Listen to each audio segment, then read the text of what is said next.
Hello, Year 3. Welcome to your second diary lesson this week. We are continuing to pick up from where we left off on, I think it was Monday or Tuesday. So we're still looking at the question, did Jesus really perform miracles? So this is obviously the Christian religion, and we are going to carry on looking at the Christian religion for a few more lessons. But there will be opportunities to look at other religions throughout our time in Year 3 and as you move through the school as well.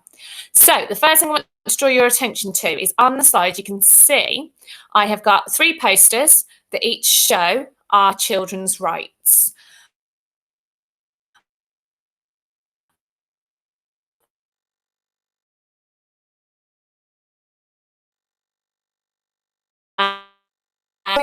But I'm just going to go over it now so that everyone's on the same page. We are all aware of why RE is a hugely important subject for us. So, children's rights, let's recap, are for every child that is born. You don't earn them. They're not granted to you with money or position or postcode or anything like that. Every child, especially in the UK, because we have ratified the agreement, is entitled to these rights and these forms of protection. So let's have a look at Article 13 of our children's rights. It says that every child must be free to say what they think and to seek and receive all kinds of information as long as it is within the law. So this kind of ties in with what I've been talking about, our opinions not necessarily being right or wrong, so long as that we have the evidence to back it up. If you provide someone with an opinion and you have no evidence for it, so if I said to you, I think the sky is red, but I couldn't prove to you why I thought the sky was red, it's not a very strong opinion. However, you have access and the right to get the access to find all this information, so that if you really believe the sky was red and you found information to prove that, then that would help justify your opinion. However, it is still an opinion, so it's not right and it's not wrong.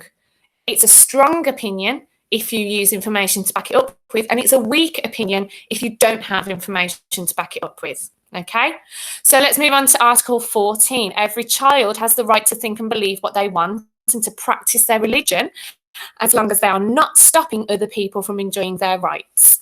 Governments must respect the rights of parents to give their children information about this right.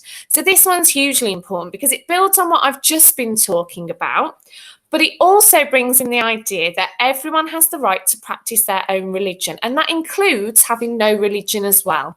So again, there's no right or wrong answers when it comes to religion. There are so many different religions in the world, and there are lots of similarities in those religions. Essentially, what religions do is they teach people how to be really good people and how to live their lives honestly.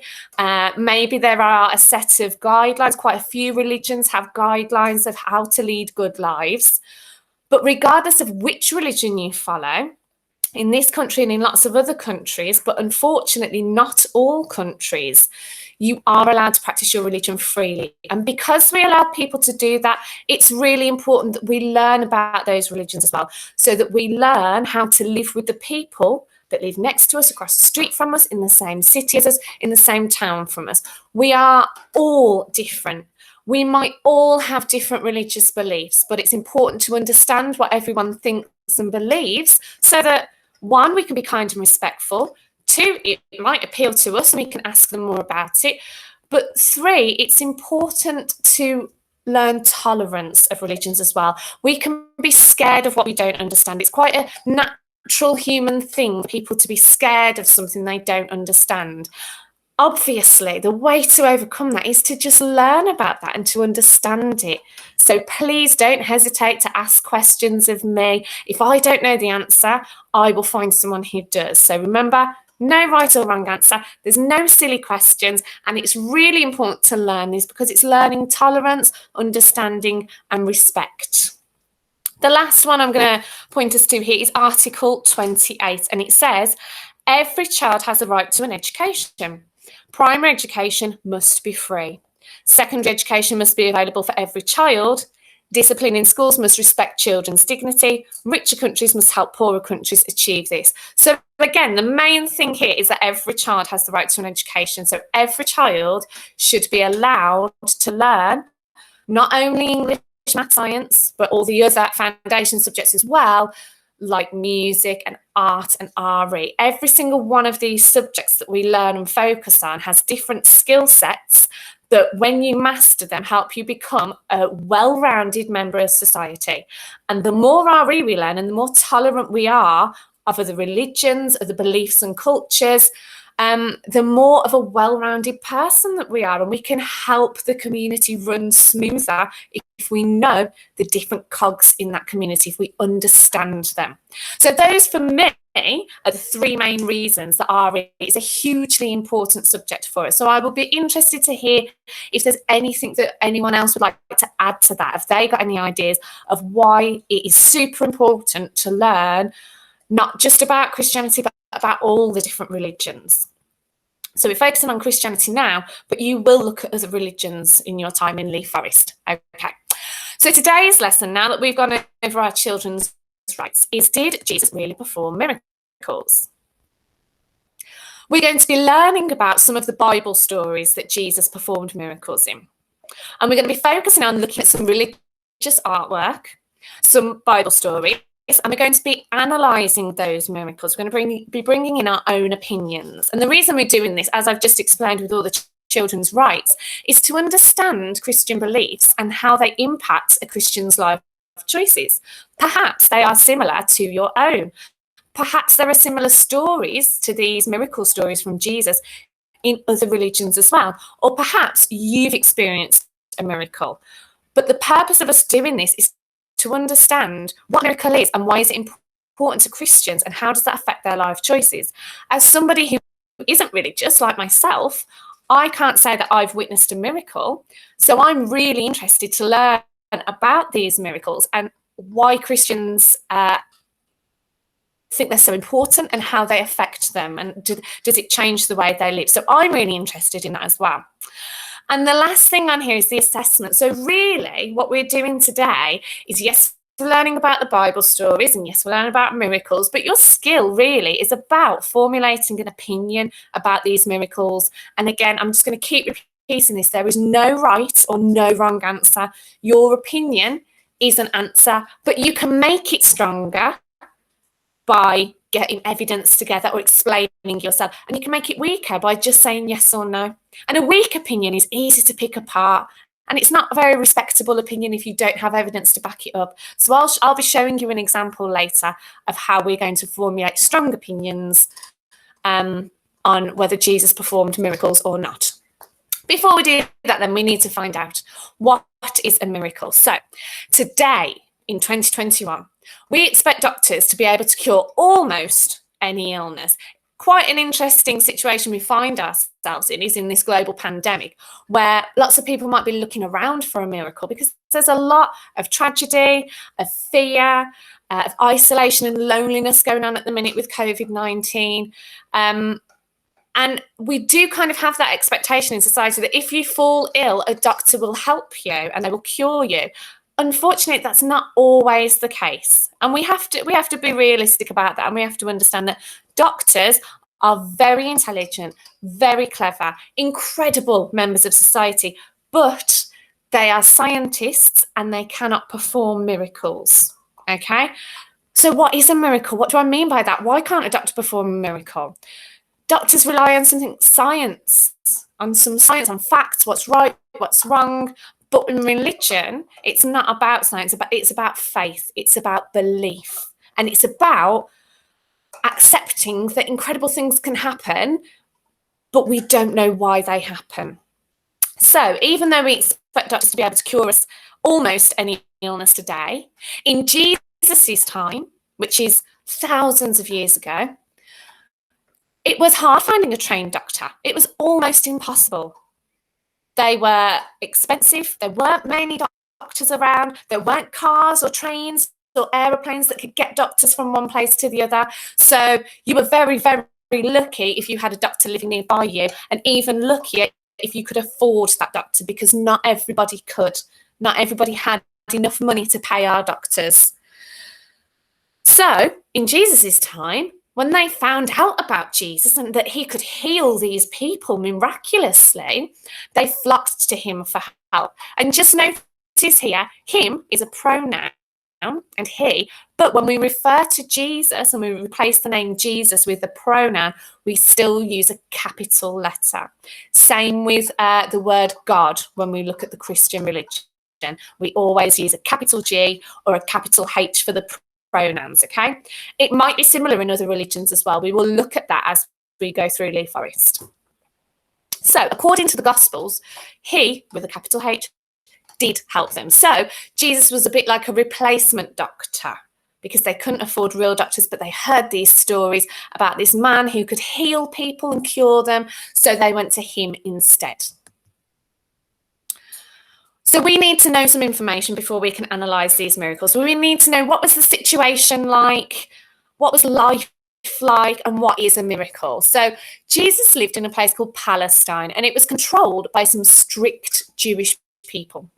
They were sometimes very cruel, and they did not like that Jesus claimed to forgive sins. So sins are things that people have done wrong, maybe mistakes they have made, and they want to be forgiven for them. Especially in the Christian religion, as in lots of other religions, people make mistakes all the time, and asking for forgiveness is a huge part of religion, but also about acceptance as well.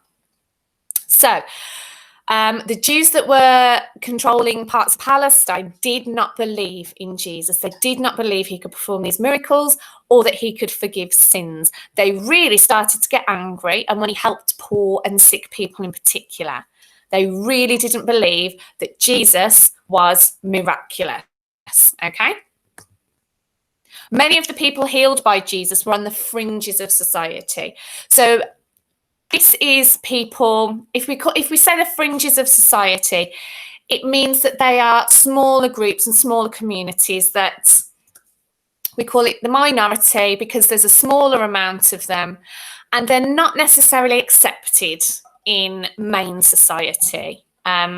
Not a very nice thing to say someone's on the fringes of society. It usually has something to do with wealth. So whether they're rich or poor, it might have something to do with culture and religion. It might have something to do with health, and it also might have something to do with gender.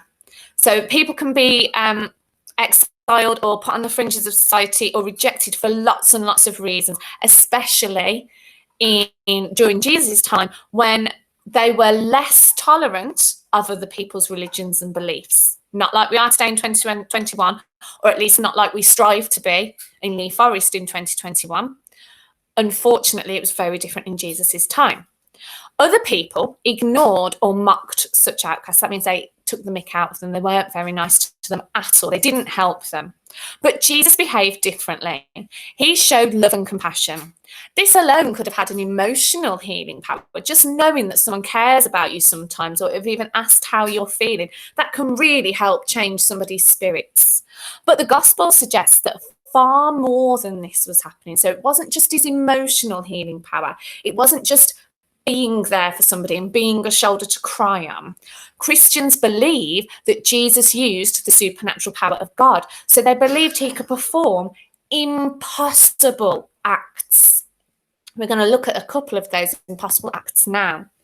So your task today, so we've already looked at what a miracle is, and you've kind of looked at what people might have thought in our last lesson when we looked at the paralyzed man. Remember, not all people liked Jesus when he was alive. They didn't believe in him. They thought they were more entitled to have Jesus's time than poorer people or sick people or anything like that. So there was a lot of confusion over whether Jesus actually was performing these miracles or not. And there's even more confusion about it today because there are less religious people. There's more science in the world. So a lot of things we've got answers for now that people just didn't have answers for back then. And this kind of ties in with what we were learning about in ancient Greece in our topic about why they had so many gods, is because they just needed answers for something. Why did it rain? Why was there thunder? Well, there must be a god in the sky, according to the ancient Greeks, that created thunder. And there we have Zeus, and that is how Greek gods were created. However, Christians don't believe that Jesus was made to answer those sorts of questions. They believe that Jesus was a real person and he really did perform these miracles. Now, your task is to try and figure out what miracle is being performed and whether you believe it really is a miracle. So this is what I've done. On a Google document, you have got a piece of artwork and I have given you the name of that artwork, okay? We don't really need to know about the story around the artwork because I want you to be able to pick up as much as you can from that piece of art. So have a look at the one I've got here. It's called Jesus Raises Jairus' Daughter. So you can see Jesus raises Jairus' daughter. What on earth does that mean? What do you mean raise her? Did he lift her up above his head? Well, if we're thinking about miracles, what this actually was Jesus brought somebody back from the dead. This child, this little girl, was meant to have already died. So you can see here I've said artwork and name. And this piece of artwork is called Jesus Raises Jairus' Daughter. And then I've put the artwork there as well. Now, if you need to zoom in on it, you can zoom in on your own document and you can make it bigger or smaller to have a look at it. The next comment says, do you think it was a miracle? So not your friend, not your sister or brother, not your parents, not me, just you. Do you think it was a miracle? Just a yes or a no. Remember, it doesn't matter what your opinion is, whether it's yes or no, because there are no right or wrong answers. Every answer is correct, essentially, so long as your opinion is backed up. And this is an example of it. So I've said, do you think it was a miracle? I've said, no, I don't think it was a miracle. You might say yes, and that is absolutely fine. Disagreements are good for discussion. So if you do think it was yes, brilliant, argue with me. Let's develop those skills, okay? So the next comment says, what do Christians believe happened? So Christians believe Jesus brought a girl back from the dead. And this is all what I'm getting from the picture, okay? She was very sick, then she died. Her father was heartbroken, so he asked Jesus to place his hand on her head and bring her back from the dead, which, as we can see in this picture, he is doing. Now, if you didn't get that she was dead in that picture, you might have picked up that, well, she must have been very ill to be lying in bed and for a miracle to have been performed. So that's what we've kind of picked apart in that picture there. What do you believe happened, though, is the final column. Now, you might agree. You might think, well, actually, yes, I think it was a miracle, and I think he did raise the girl from the dead. Brilliant. You can write it in that column. But look how meaty my answer is. It's not a one-word sentence. It's not a one-line sentence. I've put a good chunky explanation about what I believe. So I've written, I believe Jesus helped heal the child, but that she probably wasn't dead to begin with. I think she was probably very close to death, but with the help of Jesus and maybe some of his own medicine, she overcame her illness. And I'm approaching this as, you know, as a woman in 2021, we know a fair bit about science and medicine, and I know that people can misinterpret and miscommunicate what's going on. I've watched loads of films, so I know if like someone, they like to trick us into thinking, oh, nearly dead, and then bring it back. So I've really tried to take in everything I already know about the world in 2021, and I've compared it with what the world was like in Jesus's time. So remember, there were no doctors around. There was no electricity. There was no phones. You couldn't ring up an ambulance. There were no cars. You couldn't even drive to the next town. There wasn't that much money for so many people, so they couldn't even pay someone to get them to a doctor. So I'm really trying to think about the situation that these people are finding themselves in. And I'm trying to think about, if they thought it was a miracle, what could it have been instead? Was she dead? I'm not sure. That's my personal opinion anyway. Your opinion will be different. That is absolutely fine. Lots of different opinions is so much better than just one opinion, because it gets really boring and we'll go, yeah, I agree. I want to hear your own voices. I want you to tell me what you believe and what you don't believe. So that's my example, which is on your sheet for you to refer to as well. Let's have a look at the work you've got to do then. So underneath my example on that Google document, there are 3 more pictures. This picture here is Jesus walking on water, okay? That is the miracle that people believed, Christians believed happened. So I want you to have a look at that picture. Do you think it was a miracle? What do Christians believed happened? You might need to go and do some individual research about this. So there will be a link on Google Classroom to find out more about these stories. But see what you can get just from that picture. Jesus walked on water. What else would they have believed about that? What is strange about walking on water? So what do Christians believe happened, and what do you believe happened? Did he really walk on water? Is there a trick or a way around that, or was it an illusion? How could we explain Jesus walking on water? Maybe we can't. If you can't do that, maybe it is a miracle. So you would write in there, yes, I believe it was a miracle, and I believe Jesus walked on water. The next one is Jesus heals the blind man. So this man was born without any sight, but Jesus healed him. So again, I want you to think about, how could that have happened? Was it a miracle, or can I think of an explanation as to how this man got his sight back? Again, you might not be able to think of an explanation. That's absolutely fine. But I really do want you to have a think, okay? And do that little bit of research following the links that I'll post on Google Classroom. And the last one is Jesus calmed the storm. Okay, he was on a boat. There was a huge storm. His disciples, that means his closest friends, were worried, and they asked Jesus, can you come and help us? But he was asleep and they didn't know what to do. But eventually, Jesus calms the storm. What do Christians believe happened? How did he do it? What do you think happened? So those are your tasks. It's not a very long task, but I am expecting some detailed answers. Please don't forget to click submit or hand in on Google Classroom so that we get this work. And the links will be on Google Classroom as well. This video is here for you to keep going back to, and I will be online on Google Classroom and Class Dojo. If you have any questions, just comment on this post and I will get back to you. Have fun with this task, Year 3. There will be dojos for work that is given back to me, and I will mark it and return it to you so you can have a look. I will see you soon, Year 3. Good luck.